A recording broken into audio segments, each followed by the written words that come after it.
Hello, everybody, and welcome back to the channel. Today, we are going to have a special guest. It's Richie Churnside from CNK Motorsport down there in Australia. So he's been out all weekend doing some stuff at the Adelaide Motor Show, and he's come on to join us to talk about next weekend, which was obviously the Australian Grand Prix. He's going to be there and uploading a ton of stuff, having some fun. So anyway, it's time to welcome Richie. But before that, up there in Birmingham, that is... Hi everyone, it's Paul here from Birmingham. And I'm Toby here in London, and it's over to us all. Hey, Richie.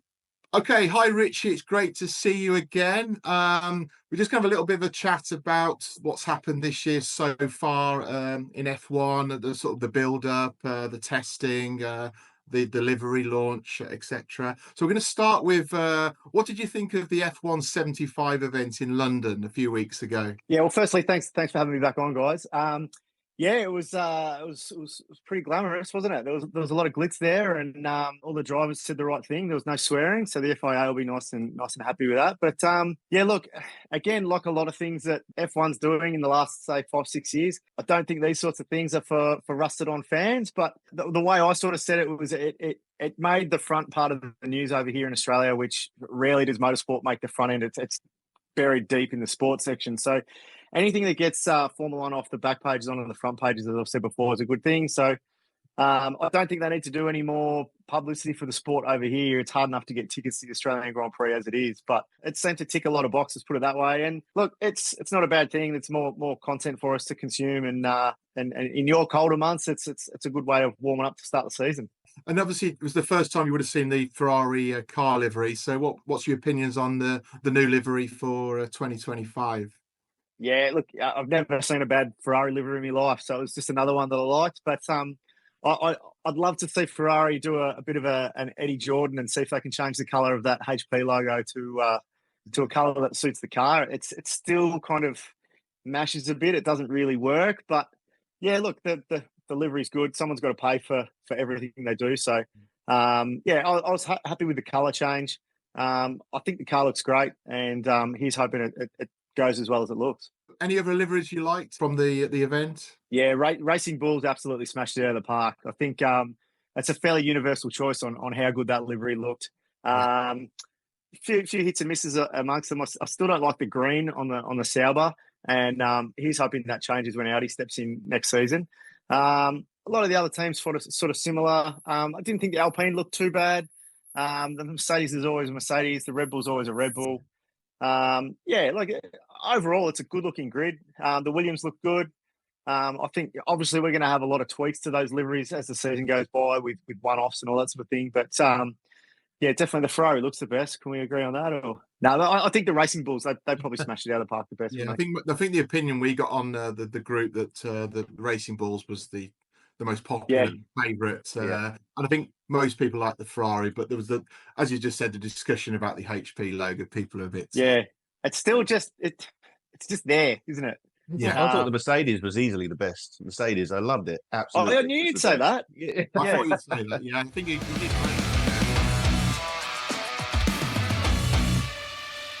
The last podcast we did was the 2024 review late last year.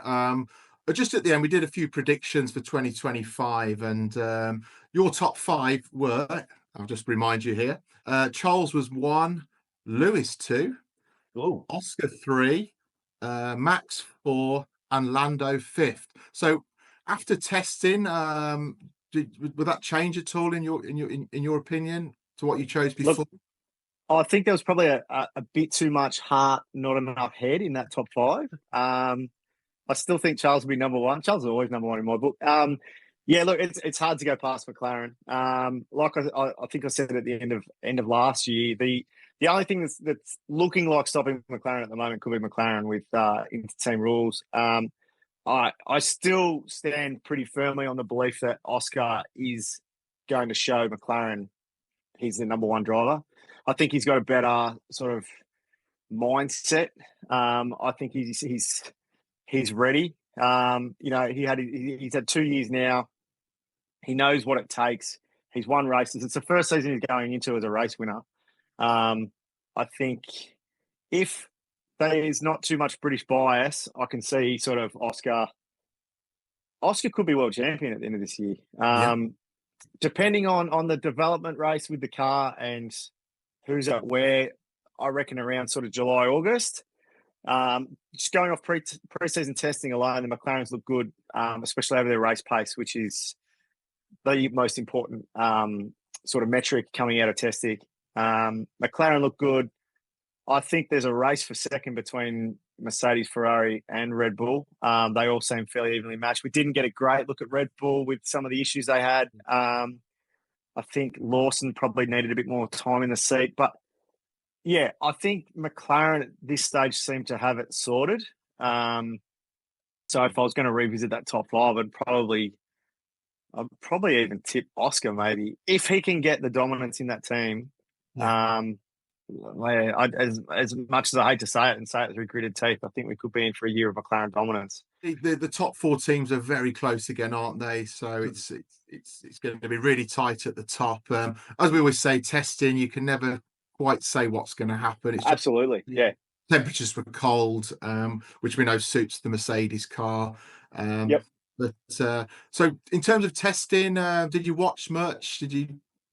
Yeah, it was good. It was on a good time slot for us, sort of in the evening, once everything had sort of been done, home from work, all that sort of stuff. So caught a little bit of it. Again, with testing, it's good to send new cars out on track and all that sort of stuff, but you're not always up to speed with what the teams are doing. There's a lot of flow vis being used this year. There's probably more that this year used than what I can remember in the last couple of years, especially late in the program as well, which, you know, on the final hour of the final day of testing, you very rarely see the fluoro paint being thrown on. So that was interesting. Whether or not they're just confirming what they already know, I don't know. But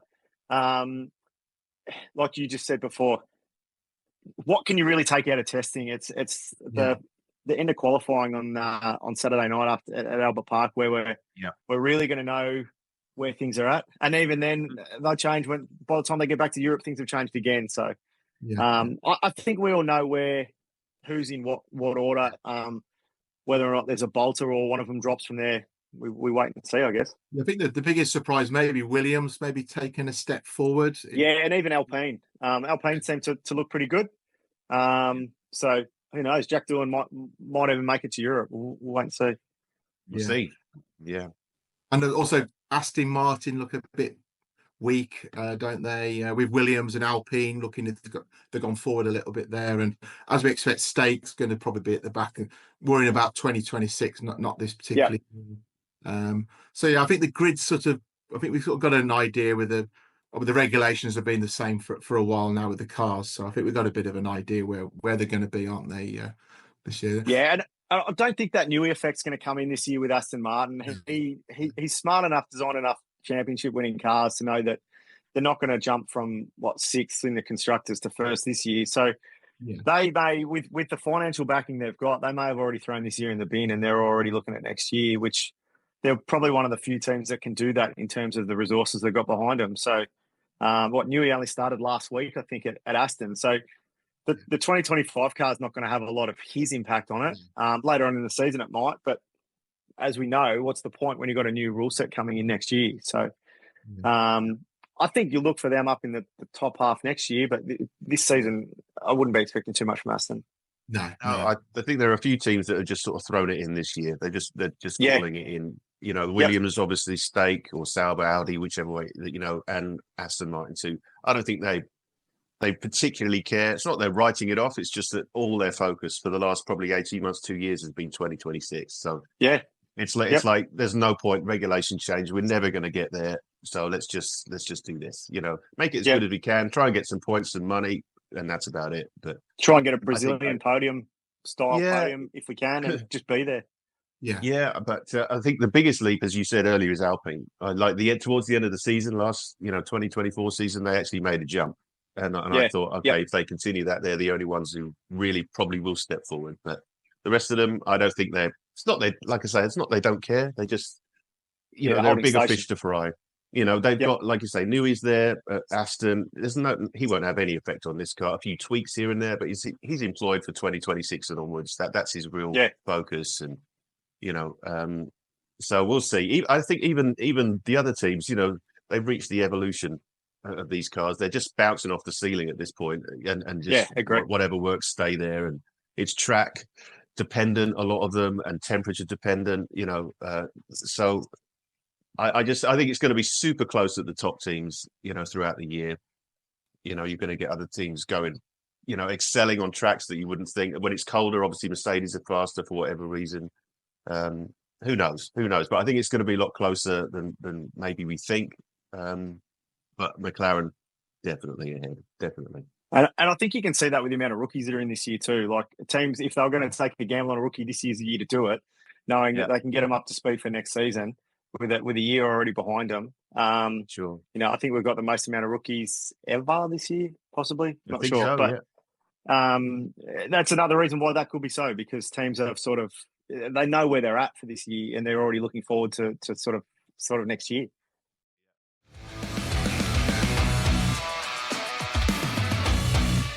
What about Lewis Hamilton? I'm sure he was a bit nervous when he came into Ferrari sort of last month. How he's going to be perceived? Obviously, we lost Carlos, who's a big fan of the Tifosi. So, how do you think it's gone so far with Lewis in the team? Yeah, it's been grabbing some headlines, and what a shot! What an iconic shot! First day release with the big jacket on and the F40 outside of Enzo's house. That's going to be an all time shot. That's the way he started it, the way he picked his outfit. He's certainly ticking the right boxes in terms of getting the Tifosi on board. As we know, we're a fickle bunch. He'll really be on board once he starts winning races. So, look, I think he's got off to the best start he can. It's little things like meeting everyone at the factory, all that sort of stuff.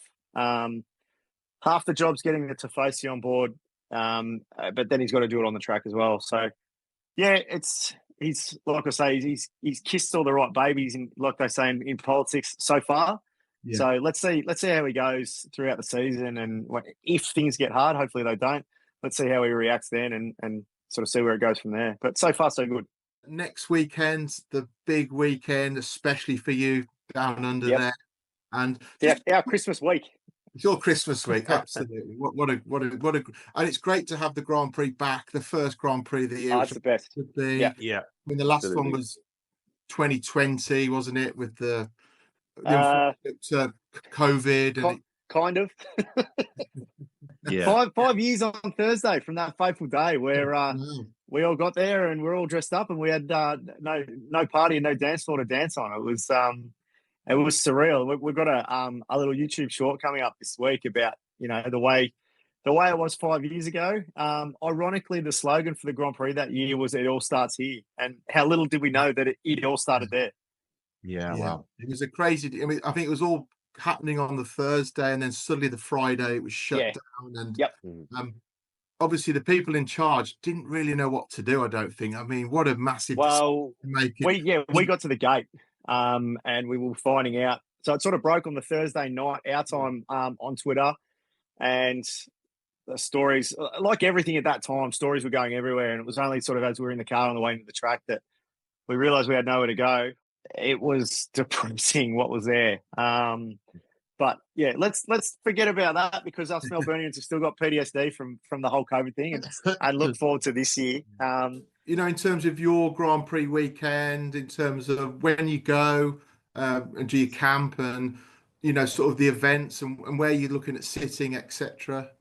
Yeah, well, it's a big week this week for us. My father was lucky enough to be given life membership to the to Motorsport Australia last week, and that was fantastic, Richie. Congratulations. Yeah. And remind me how many years it was. I was trying to think about this yesterday. How many years? So he started in 1966, so it'll be 60 years next year. Wow. And his first Grand Prix was over in Adelaide in 1985. So this year they're doing a special presentation on the Thursday for all of those marshals who have done 40 years. So I normally go into the track Friday, Saturday, Sunday. This year I'm going in on the Thursday to see a special presentation for Dad. So I'll be in the track for 4 days this year. And incidentally, it's 40 years that I've been going to the Grand Prix as well, so I kind of think it's a little presentation for me as well, but it's probably not. But so I'll head in there in the afternoon, see Dad have his presentation and all that with others who have done it as well, which is fantastic. And Amazing. then from there, we have the Friday where we go in pretty full on day. First time we'll see the F1 cars, the 2025 cars on track. Saturday's a massive day, and then obviously Sunday. So with us, it's a little bit different to Silverstone and a lot of the European Grand Prix. We don't have camping.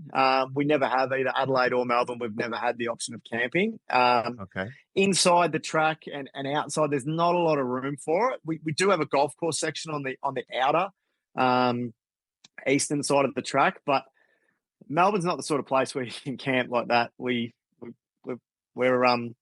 pretty confined with what we can and can't do over here. It's a funny old place, but that's us. So it's going to the track, come home, go back in the next day. This year we're around at turn 3, turn 4 complex, which is we're sitting in the Ricardo stand this year. Great little section. So they come out of turn 1, turn 2, that fast shoot down to the tight right hander. Yeah. And then we're just on that next left hander. So Alonso came off that one there. Yeah, down there. So we're just to the right of that. So there's been some big instances. Martin Brundle had his big one there. Alonso obviously had his big one. Yeah, the Villeneuve one, which had a sort of unfortunate outcome. Yeah. But it's a great spot for overtaking. They've sort of changed the camber to the corner back in 2021. So, but great spot. We in general admission on the other side of the track, turn 3 on the driver's left is possibly one of the best general admission spots. But for us in the stand, great spot. You see them coming along to your left and then shooting off in front of you. It's a really good vantage point. There's some really good spots to spectate at Albert Park. You've got the standing on the outside of turn 9.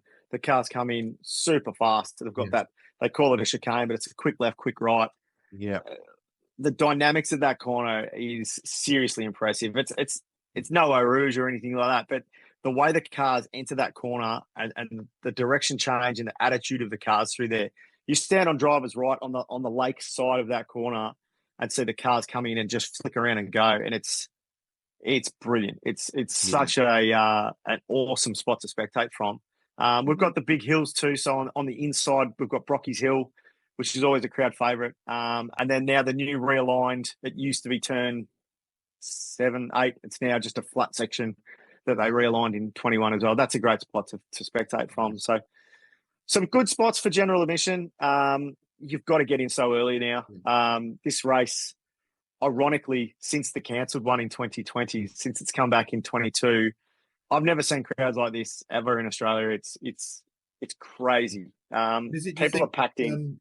So Piastri effect doing this season. Drive to survive. And Lewis Ferrari. You've got it the first race again in the season. You've got it all, haven't you? Yeah.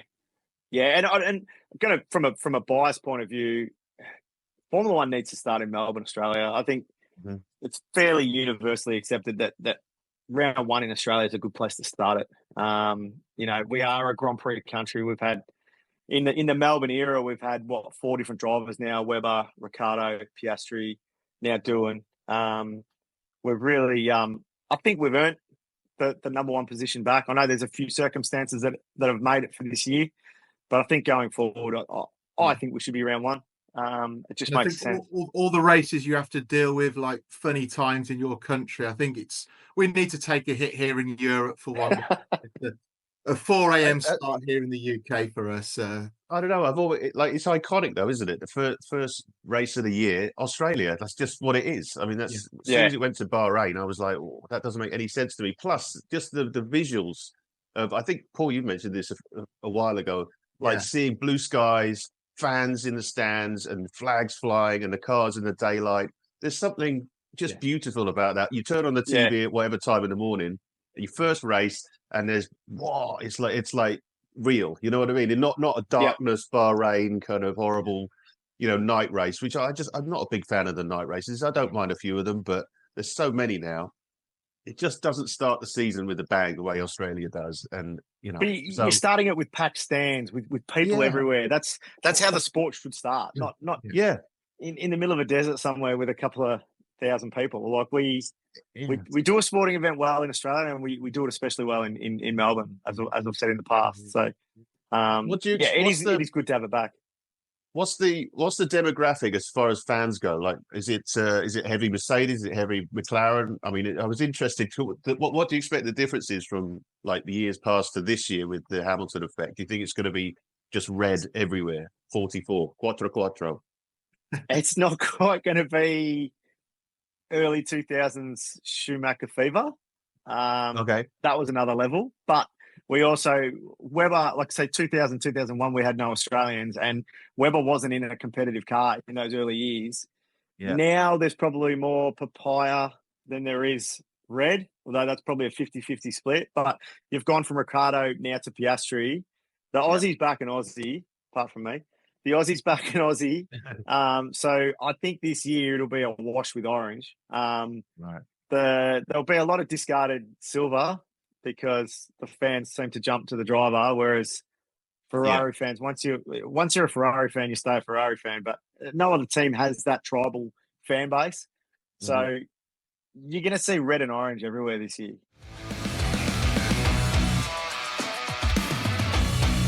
Going back to last year with the Australian Grand Prix, Richie, it was an amazing weekend, especially for you being there. So what are your predictions for the 2025 race next weekend?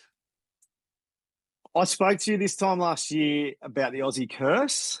We've never had a podium. We've had some, we've had Webber and Ricciardo in great cars, championship winning cars in Webber's case, while he was racing there with Vettel in the Red Bull.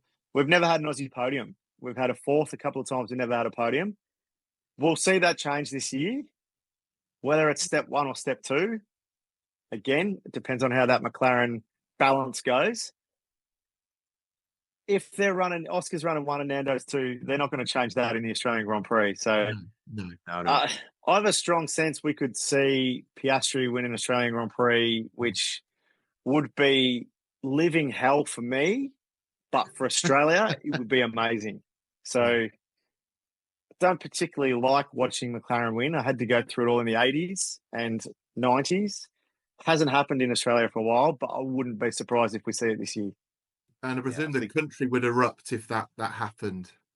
So So the amount of non-F1 people that are F1 people since he won his first race, it'd be crazy. And incidentally, the track walks back this year, so we didn't get the opportunity to walk on the track post race, which has been an institution in Australia as it is with many European races. So it's back this year.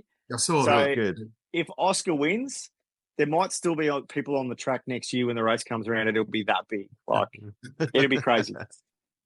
Thanks so much, Richie. Thanks so much for joining us here. Everyone, go and check out CNK Motorsport. That's at CNK Motorsport on Instagram, CNK Motorsport on Facebook and Threads. Go watch them. Go figure it out. There's a ton of content. He's been at the Adelaide Motorsport Show all weekend, so there's a ton coming up. Obviously, we've got the Grand Prix of the weekend, the Australian Grand Prix. Going to be a ton of uploads on there from him. So, and throughout the year, I know you and I, Richie, we're going to see each other at Le Mans. So there'll be a ton of stuff from us both on there. And then just go and check it out as a passionate fans, just like us all. So go and check it out. Anyway, thanks so much for coming on. Let's have a great time next weekend. And we'll catch up, guys. Thank you, Rich. Thanks, mate. Thanks for your time. Buddy. Take care. Thanks for having us on, guys. Appreciate it.